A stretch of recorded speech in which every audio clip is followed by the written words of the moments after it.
My name is Samantha Sam Ortega. I'm 28 years old, and until recently, I was the quiet one in the family. The one who didn't complain, didn't argue, and definitely didn't start drama. I grew up in Tampa, Florida, the only daughter of a single mom who worked 2 jobs and still made every birthday feel like a big deal. We weren't rich, but we had each other. That used to be enough. Until I realized I'd spent most of my life making myself small to keep the peace with people who never really saw me. Before I dive into the story that changed everything, before I tell you how one group text shattered years of silence and how I ended up booking a $12,000 villa just to prove a point, I want to ask you for something small that might mean something big. If you subscribe to this channel, you won't just hear stories like mine. You'll find reminders that you're not the only one navigating messy families, awkward truths, and the quiet ache of not being fully invited. Every week, I share raw, emotional, real-life inspired stories that might just help you make sense of your own. So hit that subscribe button, because sometimes healing starts with hearing someone else say, "Yeah, me too." Started with a group text. A screenshot, actually. My cousin Kayla, who's 31 and lives in Atlanta now, was organizing a girls' getaway for the women in our extended family. A fancy vacation rental in Mexico. 5 nights. Oceanfront villa. Chef included. I wasn't in the group chat. I found out because my mom showed me a screenshot her sister sent her. At the bottom of the message thread, Kayla had typed, "If Sam can't afford to split her share, it's better if she doesn't come. We want this trip to be chill. No stress." My stomach dropped. I reread the sentence 5 times. Every word felt like a slap. I hadn't even been invited. Just excluded preemptively. Assumed. Reduced to a financial burden before I even had the chance to respond. I didn't cry. Not at first. I just sat on my mom's couch staring at the screen. "She probably didn't mean it that way," Mom said softly, trying to protect me from the truth. But I knew better. That's how it always was with Kayla. She was the golden one. First to graduate college, first to land a 6-figure job, first to buy a house. At family gatherings, she wore designer dresses and called them effortless. She once asked me if my car was a temporary situation. It wasn't. It was mine. Paid off. Reliable. I'd always stayed out of her way. Let her talk over me. Let her jokes slide. But this time, something in me cracked. The next morning I looked up the villa they were booking. It was stunning. Infinity pool. Palm trees. Floor-to-ceiling windows. 7 bedrooms. Pricey, sure, but not impossible. I did something I'd never done before. I booked the villa next door. Cost me almost everything I'd saved over 2 years. I'd been planning to use that money for a solo trip to Portugal or maybe a car upgrade. Instead, I paid in full for a property that shared the same cliffside view as theirs. I wasn't trying to show off. I was making a point. I was done being underestimated. 2 days later, I sent a message directly to Kayla. "Hey, just wanted to let you know I'll be in Tulum that same week. Staying in the villa next to yours. Should be chill. No stress." I didn't wait for her response. Instead, I packed my bags, confirmed my passport was still valid, and booked a flight. For the first time in my life, I wasn't chasing anyone's approval. I was going to Mexico not to be invited, but to exist on my own terms. And as the plane took off from Tampa, I had no idea just how much this trip would unravel. Or that the villa I'd booked would become the center of a family storm I never saw coming.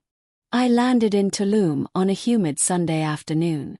The kind of air that sticks to your skin the moment you step off the plane. My heart was racing, but not from the heat. It was the anticipation. The weight of knowing I was walking straight into the invisible line that had always separated me from the rest of my family. Private shuttle picked me up at the airport. I hadn't told anyone in my family the name of the villa I booked, but I knew they'd figure it out the moment they saw me. The property was called Casa Esperanza. It sat just 20 feet from Casa del Sol, the villa my cousins had chosen for their perfect girls' getaway. When the driver pulled up, my jaw actually dropped. The house was even more beautiful than the photos. Clean white stone, a glimmering pool that overlooked the ocean, soft linens hanging from the open-air patio like something out of a dream. Looked like peace. like independence. It looked like exactly what I needed. I checked in with the property manager, who handed me the keys and said, "You're the only guest this week. Full access. Just text me if you need anything." Only guest. It hit me. I wasn't just excluded. I was alone. In a giant luxury villa, next to my cousins who didn't want me there. I could have backed out then. Flown home. Ghosted the confrontation. But I didn't. Unpacked. Took a shower. Made a drink. Sat on the balcony with the ocean roaring below and waited. And just like clockwork I heard laughter. Familiar voices. A chorus of high-pitched greetings and rolling suitcases from the driveway next door. They had arrived. I didn't go outside. Not yet. I watched from the upstairs window, peeking through the curtain like some dramatic movie character. I saw Kayla first. Tight curls pinned back in a perfect high bun, designer shades, a linen jumpsuit like she was born for travel. Behind her came Janelle, Trina, and Destiny. All cousins, all closer to each other than to me. I hadn't seen them in nearly a year. They laughed as they unloaded their bags. Someone poured champagne right there in the driveway. I watched Kayla snap a selfie with her phone. Her mouth caught mid-laugh. And then she saw me. I wasn't even trying to hide. I was just standing there. She froze. Shade still on. Expression unreadable. I held up my glass. Cheers. She didn't wave. Just turned away. The next morning I went for a walk on the beach. Alone. I wore a simple black bikini and a sarong. Not to make a statement, just to be comfortable. As I walked past Casa del Sol I heard whispers. "You see her. She's staying there alone. Did she really book it herself?" I didn't respond. But later that afternoon, I got a text from Janelle. "Hey Sam, we were surprised to see you here. Did you book that whole place solo? It's beautiful. Come by later if you want to hang out." Sounded innocent enough. But I knew better. They weren't inviting me to reconnect. They were inviting me to witness something. To see what I wasn't part of. I didn't reply. Instead, I turned off my phone, poured another drink, and floated in my villa's private pool under the setting sun. But the peace didn't last. Around 9:30 p.m., there was a knock at my door. I wrapped a towel around myself and opened it. Kayla stood there, arms crossed, expression tight. "I just want to know what your game is," she said. And blinked. "Excuse me." She stepped inside, uninvited. Walked right into my living room like she owned the place. "Did you come here just to prove a point?" she asked. "Because if this is about the group chat." "It's not," I cut in. "It's about how you assumed I couldn't afford to come." Kayla's eyes narrowed. "Well, can you?" I laughed, but it came out bitter. "I paid for this entire villa myself," I said. "And I didn't come to crash your trip. I came to remind you I'm not invisible." She opened her mouth like she wanted to fire back, but then paused. "This feels petty," she said finally. "You could have just said something." I took a step forward. "I've spent years saying things in 100 quiet ways. None of you ever heard them." She looked at me, and for a moment the armor cracked. Just a little. But then she straightened her posture. "Enjoy your stay," she said, and walked out without another word. I stood there, door open, towel still clutched around me, realizing something I hadn't admitted to myself before. This wasn't just about the trip. This was about years of being underestimated, dismissed, erased. And I wasn't going to take it anymore. For the next 2 days, I didn't see Kayla. She stayed with her crowd at Casa del Sol, and I stayed in my quiet, sun-drenched villa next door. Swam. I read. I let myself slow down in a way I hadn't in years. But even in that calm, there was a tension underneath, like standing too close to the edge of something unstable. I knew it wasn't over. The invitation came Wednesday morning. A text from Destiny. "We're doing dinner out tonight at La Perla. Everyone's coming. You should come too. Dress cute. 8 o'clock. First I wanted to ignore it. But something stopped me. Maybe pride. Maybe the feeling that if I didn't go, I'd be surrendering again. Shrinking, retreating. So I said yes.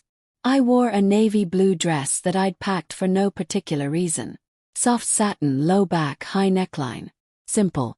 Confident. My mom used to say, "You don't have to shout to be seen." I finally understood what she meant. I walked into La Perla alone. Candlelight flickered against the stone walls, and the open-air patio overlooked the waves.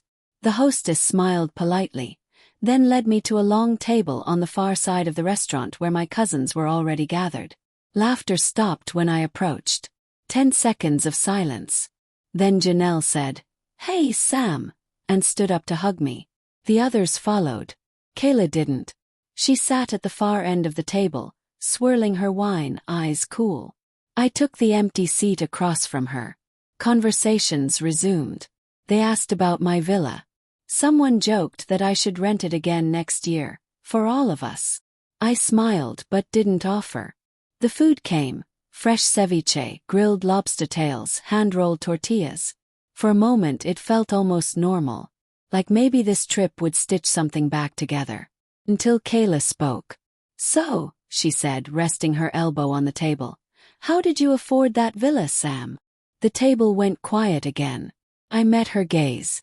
"I worked. Save. I made different choices." She tilted her head. "Right, but it was like what? 10 grand for the week." 12, I said. "But who's counting?" A few cousins laughed nervously. She smiled, but it didn't reach her eyes. "That's impressive. Honestly. I mean, you never used to care about vacations." "I always cared," I said. "I just stopped asking to be included." More silence. Destiny tried to pivot the conversation, but it was too late. Kayla leaned in. "So what's this? A statement? Some kind of revenge?" I set down my fork. "No. This is me existing. In the space you told me I didn't belong." Her lips parted. Maybe to respond. Maybe to mock. But she didn't say anything. I stood up. "Thanks for dinner," I said to the group. "It was delicious." And I walked out. Not because I was angry. Not because I was hurt. But because I'd said what I needed to say. And for once, I didn't need anyone else to validate it. That night, back at Casa Esperanza, I stood on the balcony with the sea wind in my hair and thought about every time I'd bitten my tongue at family holidays, let Kayla's words sting without reacting, made myself small because I thought it kept things easier. But it didn't. All it did was teach people they could ignore me. Not anymore. Not ever again. I didn't expect Kayla to come by. It was the morning after the dinner, and I had just finished a long swim. I was standing barefoot in the kitchen, squeezing limes for juice, when I heard a soft knock on the front door of Casa Esperanza. I thought maybe it was housekeeping. It wasn't. She stood there in a wide-brimmed hat and oversized sunglasses, like she didn't want to be recognized, even though we were the only 2 people who would have cared. "Can I come in for a second?" she asked. He nodded. She walked in slowly, arms crossed, eyes scanning the space like she was afraid it might bite. "This place is beautiful," she said, barely above a whisper. "Thanks." She stood near the island, hands fidgeting with the strap of her bag. "I owe you an apology," she said finally. "Not just for the text. For the years before it." I didn't say anything. She went on. "I think I just always saw you as background. Like the person who's there but doesn't really take up space. You never pushed back. Never asked for anything. So I assumed." She trailed off. "That I didn't matter." He offered. Kayla flinched. "No. I mean maybe. Not consciously. But yeah." She took a deep breath. "When I wrote that text, it wasn't about you. It was about me. I was stressed, trying to control everything, and I didn't want to deal with the possibility of you saying no, or yes, or needing help. I didn't want to be inconvenienced. Because I'm inconvenient," I said, not as a question. Kayla didn't argue. "I was wrong," she said. "You don't need help. Clearly. You've outgrown all of us." I shook my head. "It's not about outgrowing. It's about being tired of pretending I don't see what's always been there." She sat down on the bar stool across from me. "I think I was jealous," she admitted, "of how self-contained you are. Like, you don't need us. And I think deep down I wish I had that. That made me pause. Because the truth was, I had needed them. For years. I'd wanted to be invited, included, thought of. But now, I didn't. I'd built something for myself. Piece by piece. You know, I said, when I booked this place, I thought maybe you'd come over and yell. Or laugh. Or make some passive comment. Kayla half smiled. I thought about it. And now. She exhaled slowly. Now I realize this was the first time you've ever said something back. And I deserved it. We sat in silence for a moment. Not hostile. Not exactly peaceful either. Just real. I don't expect us to be best friends, I said. But I also don't want to spend my life walking on eggshells around people who call that love. She nodded. Fair. I need boundaries, Kayla. I get that. She stood. I don't know what happens after this, she said. But thank you for making me look at myself. She left without hugging me. And that was fine. Some stories don't end in perfect reconciliation. Some just begin with honesty. That afternoon I got a text from Trina. Heard about the chat, Kayla. Just want you to know I see you. Always have. Proud of you. And another from Janelle. Next year. Let's all rent a place together. But this time everyone pays their share, including me. I didn't respond right away. Because sometimes, being seen comes slowly, after years of being invisible. But it comes. And I was finally ready to receive it. On the last morning of the trip, I watched the sun rise over the ocean for the 5th time. I sat alone on the balcony of Casa Esperanza, a cup of coffee in hand, wrapped in the soft linen robe they left in the guest closet. The villa was still, quiet. The air smelled of salt and jasmine. I let myself breathe it all in, not knowing when I'd feel this peaceful again. Next door at Casa del Sol, I heard the muffled chaos of departure. Zippers, laughter, a few shouts about flight times. But it felt distant, like a world I'd finally stepped outside of. I had made peace with not being part of that noise. Around 10 a.m. I finished packing my bag, took one last look at the room, and walked slowly down the curved white steps to the waiting car. I didn't check out early to avoid them. I just left when I was ready. But as I reached the car, Destiny came running across the gravel between the two villas. Sam, wait. Turned. She held out a folded napkin, linen, not paper, with a short message scrawled in black pen. You showing up made all of us confront things we didn't want to. I don't know if you'll forgive us, but I hope you'll stay close. I miss having you around. Janelle. Destiny handed it to me, then added. She couldn't say it out loud, but she means it. He nodded. Tell her thank you, I said. And that I'll think about it. She smiled sadly. You changed the vibe this week. Not in a bad way. In a way that made us realize we've all been kind of fake. I wasn't trying to change anyone, I said. I just stopped hiding. I got in the car and closed the door gently. As we pulled away from the villas, I looked out the window and felt a strange, satisfying ache in my chest. This trip wasn't about revenge. It wasn't about making a point or booking a villa out of spite. It was about reclaiming something I had let slip away for too long. Self-respect. I used to think being quiet made me easy to love. That if I didn't complain, didn't take up space, I'd be included automatically. But silence isn't the same as acceptance. And love without respect isn't love at all. Back in Tampa a few days later, I unpacked my suitcase slowly, placing the folded napkin on my desk like a reminder. Not of the apology, but of the boundary. Of the woman I became that week in Tulum. Quiet, but no longer invisible. Belle, if this story resonated with you, if you've ever been left out, underestimated, or told your worth was tied to what you could afford or provide, please subscribe to the channel. You deserve stories that reflect you, your quiet strength, your real experiences, your voice. New stories every week, and sometimes all it takes is one to feel like you finally belong.